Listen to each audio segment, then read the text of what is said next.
주님만 따르리. 나의 가는 길 주만 따라갈 때 내가 나를 어사도 겁없네. 내 입술의 기도 믿음의 선포. 주님 날 위하시면 그 나라를 대적하리. 믿음 따라 걸음마다 말씀 따라 주님만 따르리. 고백이 되길 소망합니다. 믿음 따라 걸음마다 말씀 따라 주님만 따르리. 우리의 가는 길 나의 가는 길 주만 따라갈 때 내가 나의 워사도 겁없네. 내 입술의 기도 믿음의 선포. 주님 날 위하시면 누가 날 대적하리.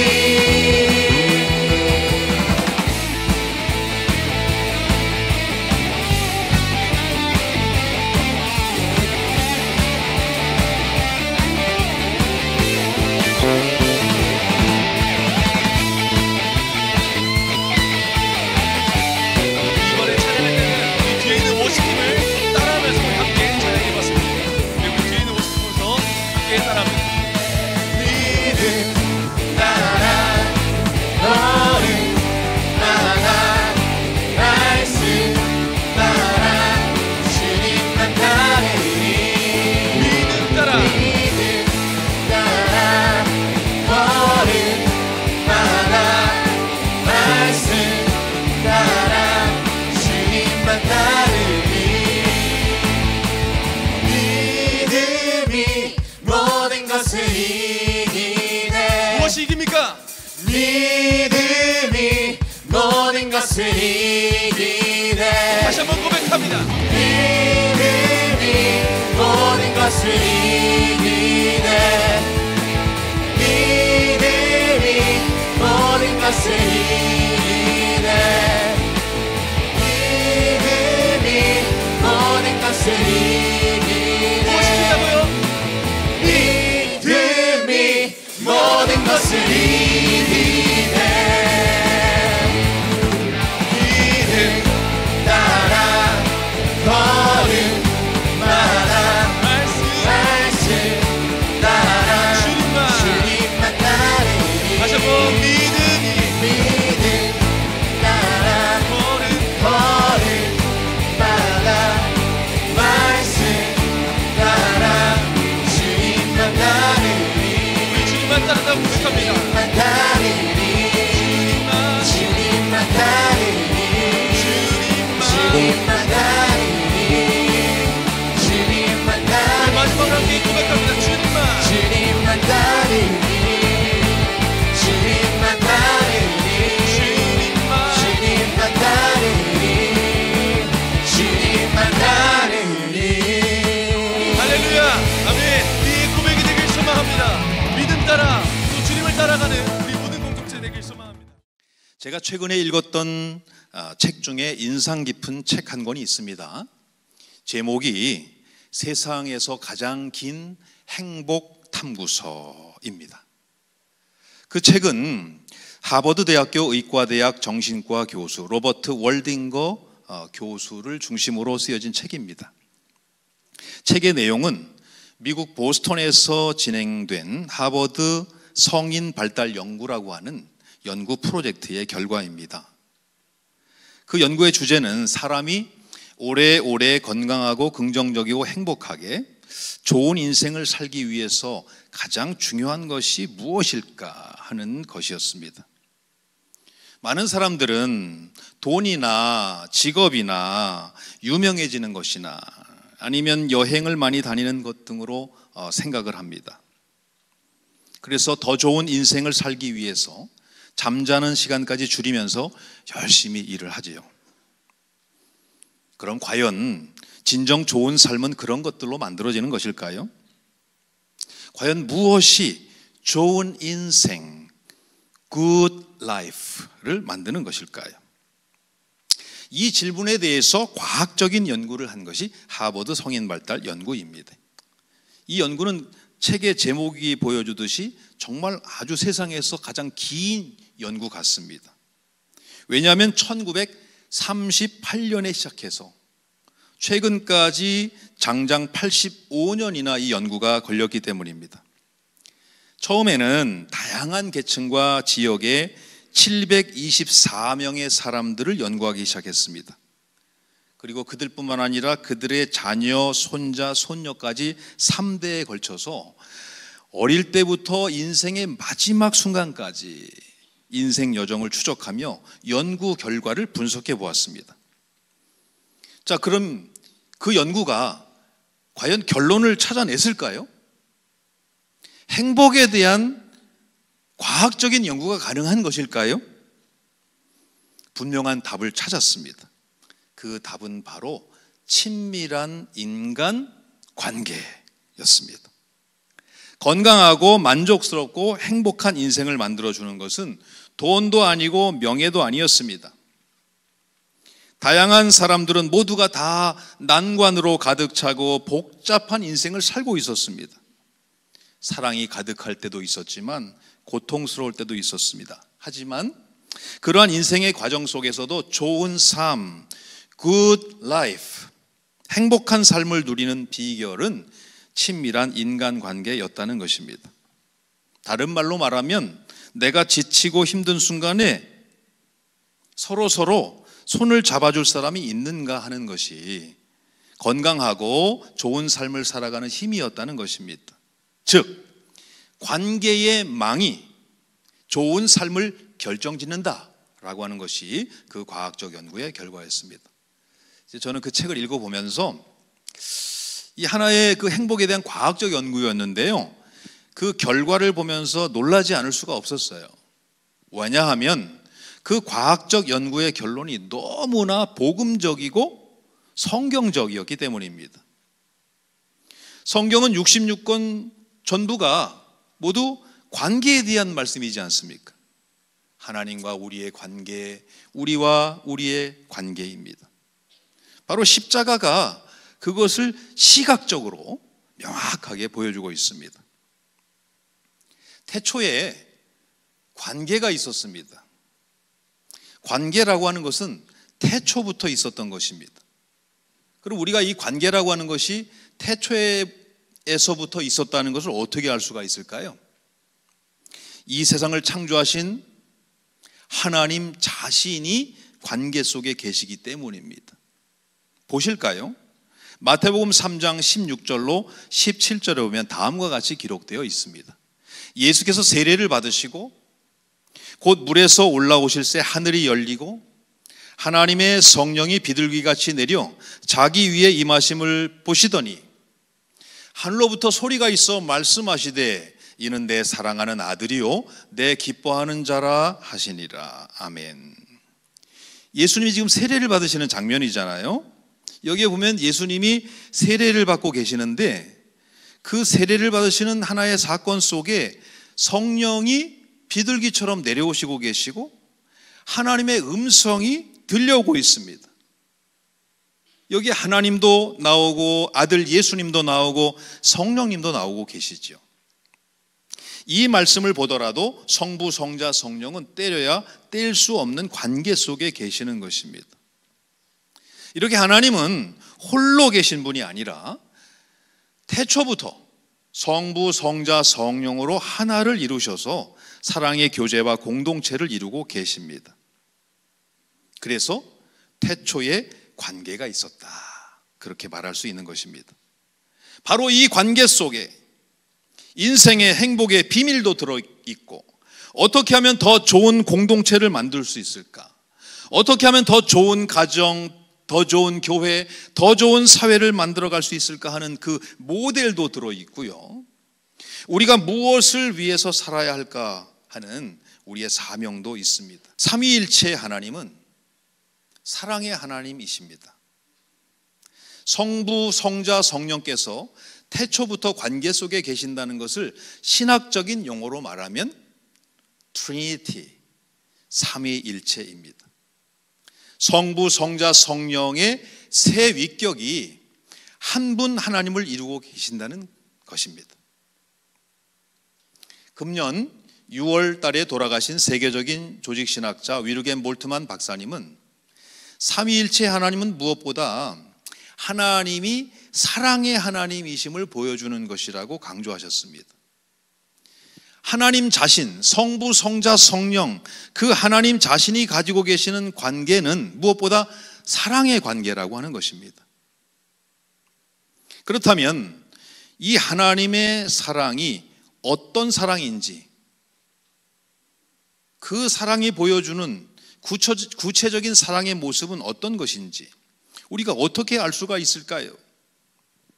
그것은 바로 예수 그리스도의 십자가 사건입니다.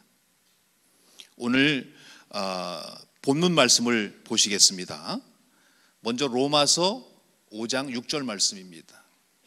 우리 다 함께 한번 읽어보실까요? 시작. 우리가 아직 연약할 때에 기약대로 그리스도께서 경건하지 않은 자를 위하여 죽으셨도다. 아멘. 다음으로 8절입니다. 우리 또 다 함께 한 목소리로 읽어보시겠습니다. 시작. 우리가 아직 죄인 되었을 때에 그리스도께서 우리를 위하여 죽으심으로 하나님께서 우리에 대한 자기의 사랑을 확증하셨느니라. 아멘. 성경 전체를 한 구절로 요약한다면 많은 사람들이 요한복음 3장 16절을 이야기하지만 또 다른 말씀이 있어요. 바로 이 로마서 5장 8절 말씀이야말로 성경 전체를, 복음 전체를, 복음의 핵심을 한 구절로 요약해주는 말씀입니다. 자, 우리가 함께 읽은 지금 이 말씀을 보면 우리는 아직도 여전히 연약하고 경건하지 않고 죄인이지만 그리스도께서 우리를 대신하여 십자가에 죽게 하시고 이 구속해 주신 사건 속에 하나님의 사랑이 가장 확실하게, 분명하게 증명되고 있다는 것입니다. 그래서 사도 바울께서는 오늘 본문 로마서 5장에서 우리가 믿음으로 의롭다 하심을 얻는 칭의의 결과로 어떤 복이 성도들에게 주어지는지를 말씀하실 때에도 사랑을 강조하고 있습니다. 칭의의 결과로 우리에게 주어지는 하나님의 복과 은혜는 화평과 소망과 즐거움입니다. 이 화평과 소망과 즐거움의 기초가 무엇이냐? 이 화평과 소망과 즐거움을 보장해 주시는 그 근거가 되는 것은 무엇인가? 바로 십자가에서 보여주신 하나님의 사랑입니다. 그 십자가의 사랑 때문에 우리가 화평과 소망과 기쁨을 누릴 수 있다는 것입니다. 사랑이 있기에 희망이 있고, 사랑이 있기에 기쁘고, 하나님의 사랑으로 구원을 받는다는 것입니다. 그러므로 사도 바울은 복음의 핵심이 십자가의 사랑임을 강조하셨던 것입니다. 그렇다면 우리가 하나님의 사랑을 실천할 때 어떻게 하는 것이 더 잘 사랑하는 방법일까요? 우리가 하나님을 사랑하고 이웃을 사랑하겠노라고 늘 결단하고 그렇게 다짐을 하지만 어떨 때는 정작 어떻게 사랑하는 건지, 어떻게 사랑해야 더 잘 사랑하는 건지 모를 때가 많아요. 그래서 여전히 우리는 사랑에 대해서 배워야 합니다. 여러분, 아무도 나를 필요로 하지 않는데, 아무도 나를 필요로 하지 않는 일을 내가 해야 되는 것처럼 그렇게 슬프고 무의미한 일이 또 있을까요? 그러나 아주 작은 사명의 자리일지라도 정말 나를 필요로 하는 그 일을 할 때 내가 가장 행복하고 기쁘지 않겠습니까? 이 시대에 목사가 필요하고, 그렇기 때문에 좋은 목사님들을 훈련시켜서 배출하는 감리교 신학대학교가 필요한 것입니다. 그것이 우리가 여기에 있는 존재의 이유이고 부르심의 소명입니다. 오늘 본문 로마서 5장 5절에 다음과 같이 말씀하셨습니다. 또 우리 다 함께 한번 오늘 이 본문 말씀의 요절이라고 할 수 있어요. 한 목소리로 읽어보시겠습니다. 시작. 소망이 우리를 부끄럽게 하지 아니함은 우리에게 주신 성령으로 말미암아 하나님의 사랑이 우리 마음에 부은 바 됨이니. 아멘. 이 말씀은 믿음으로 의롭게 된 자들에게 하나님이 성령을 주시고 그 성령을 통해 마음에 하나님의 사랑이 부어진다고 했습니다. 사랑을 우리 마음에 하나님이 쏟아주시는 거예요. 여러분, 여러분의 마음에 성령을 통해서 하나님의 사랑이 부어지시고 쏟아지시기를 바랍니다. 그리고 하나님은 그 사랑이 여러분을 통해서 여러분의 가족들, 가정, 이웃, 친구들, 교회, 사회, 그리고 온 땅에 흘러가기를 원하십니다. 저는 현재 WMC 세계감리교협의회 대의원이어서 금년 여름에 스웨덴 예테보리에서 열린 세계감리교대회에 참석을 했었습니다. 귀국길에 영국에 들렀다가 웨슬리 목사님이 목회하셨던 브리스톨이라고 하는 도시를 방문한 일이 있습니다. 브리스톨 지역 인근에 헨햄이라고 하는 그런 언덕이 있는데 그 언덕을 가보았습니다. 그곳은 어떤 곳이냐? 웨슬리 목사님께서 야외에서 5개 설교를 하셨던 곳이에요. 웨슬리 목사님의 일기를 찾아보면 그 일기에 야외에서 1,500명 정도의 사람들에게 설교를 했었다고 적혀 있습니다. 웨슬리 목사님은 영국 국교의 성직자였지만 교회 안에만 머물러 있지 않았습니다. 교회 밖으로 나가셨어요. 탄광촌 광부들에게 가고 교도소를 찾아가고 가난한 자든 부유한 자든 못 배운 자든 많이 배운 자든 하나님의 말씀을 듣고 하나님의 사랑을 체험하도록 했습니다. 그분이 그렇게 이제 말을 타고 다니면서 5개 설교, 야외 설교를 하고 다닌 거리가 얼마나 대단한지, 그분이 말 타고 다니며 그렇게 말씀을 전한 거리를 환산해 보면 여기 지구에서 저 달까지 가는 만큼의 거리래요. 그러한 사역을 하면서 그가 친구에게 했던 유명한 말이 있습니다. 나는 모든 세계를 나의 교구로 여긴다.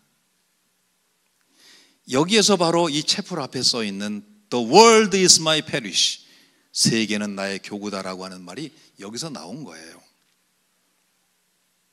여기서 세계란 해외 선교 나가는 것을 말할까요? 물론 그것도 포함이 되겠죠. 여기서 세계란 지구의 지도를 펼쳐놓고 말하는 그 전 지구를 말하는 것일까요? 그렇다기보다는 이 교회 밖에 있는 세상, 저 사회를 말한다고 보아야 합니다. 이 교회 내부만 교구고 목회지가 아니라 교회 밖 저 세상이 나의 목회지이고 선교지이고 저곳이 바로 하나님 나라와 하나님의 사랑의 통치를 이루어가야 할 사명의 자리라고 하는 말씀이셨습니다. 사도행전 1장 8절에서 주님은 다음과 같이 제자들에게 부탁하셨습니다. 오직 성령이 너희에게 임하시면 너희가 권능을 받고 예루살렘과 온 유대와 사마리아와 땅끝까지 이르러 내 증인이 되리라 하시니라. 아멘. 가까운 곳에서 예루살렘부터 시작해서 유대와 사마리아와 그리고 땅끝까지 복음의 지경, 선교의 지경을 넓혀가라는 말씀이셨습니다. 이 말씀처럼 우리는 사랑의 범위, 사랑의 동그라미, 사랑의 동심원을 점점 더 넓혀갈 수 있어야 합니다. 항상 나 자신만 생각하는 사람이 있어요. 그런 사람을 일컬어서 이기주의자라 그렇게 말을 하죠. 나 자신만 생각하는 사람은 그만큼밖에 쓰임을 못 받는 거예요. 내 가정만 생각하는 사람은 또 그만큼 쓰임 받고, 사회와 나라와 민족을 생각하는 사람은 그만큼 쓰임받고, 세계와 하나님 나라를 생각하는 사람은 끊임없이 쓰임을 받게 될 것입니다. 여러분, 이 시대에 필요한 사람은 능력이 많은 사람이 아니에요. 이 세상에 능력 많은 사람이 없어서 이렇게 어려운 시대입니까? 세상에 능력 많은 사람들은 뭐 얼마든지 많이 있습니다. 하지만 그들이 모두 이 사회와 하나님 나라를 위해 쓰임받는 것은 아닙니다. 하나님은 누구를 필요로 하시고 누구를 쓰실까요? 헌신하고자 하는 사람. 이 시대는 무엇보다 헌신하고자 하는 사람이 필요합니다. 하나님은 헌신하고자 하는 자를 쓰십니다. 노벨 평화상을 받은 엘리 위젤은 노벨 평화상 수락 연설을 할 때 다음과 같은 연설을 했습니다. 한순간 한순간이 은총의 순간이고 한 시간 한 시간이 헌신의 시간입니다. 목숨은 자신의 것만은 아닙니다. 목숨은 우리를 절박하게 필요로 하는 모든 사람의 것입니다. 여러분, 오늘 이 시대에 앞으로 내가 무엇을 위해 사는 사람이 되고 무엇을 하며 살아야 할지 몰라서 고민하고 계십니까? 사명은 각자이지만 모든 그리스도인들의 공통된 사명은 하나님의 사랑의 강물이 온 땅에 흘러가는 통로가 되는 것일 것입니다. 거기에 참된 행복의 길도 있고 축복의 길도 있습니다. 이 시대에 하나님께 끊임없이 쓰임받는 행복한 하나님의 사람들이 되시고 감리교 신학대학교가 되시기를 축복합니다. 기도하시겠습니다. 사랑의 하나님, 오늘도 이 보석같이 귀한 감리교 신학대학교 공동체가 신학의 가르침과 배움에 앞서 먼저 하나님을 예배할 수 있는 시간 주신 것을 감사드립니다. 이 시간 저희들이 인류의 죄를 대속해 주시기 위해 주님께서 지신 십자가 배후에 있는 하나님의 그 사랑을 다시 한번 기억하게 해주심을 감사드립니다. 예배를 드리고 나아가는 저희들의 마음에 성령을 통해 사랑을 부어 주시옵소서. 오늘날 이 땅에 많은 사람들이 외로움과 극심한 경쟁 속에서 방황하며 공동체들은 붕괴되어 가고 있음을 안타깝게 바라봅니다. 그 모든 것의 치유와 구원과 진정한 행복의 길은 하나님의 사랑 안에 있는 줄 믿습니다. 하나님의 사랑의 강물이 흘러가는 통로가 되어서 하나님 나라와 통치가 온 땅에 확장되어 갈 수 있도록 선하고 행복하게 쓰임받는 우리 모두와 감리교 신학대학교가 될 수 있도록 은총을 베풀어 주시옵소서. 우리 주 예수님의 이름으로 기도하옵나이다. 아멘.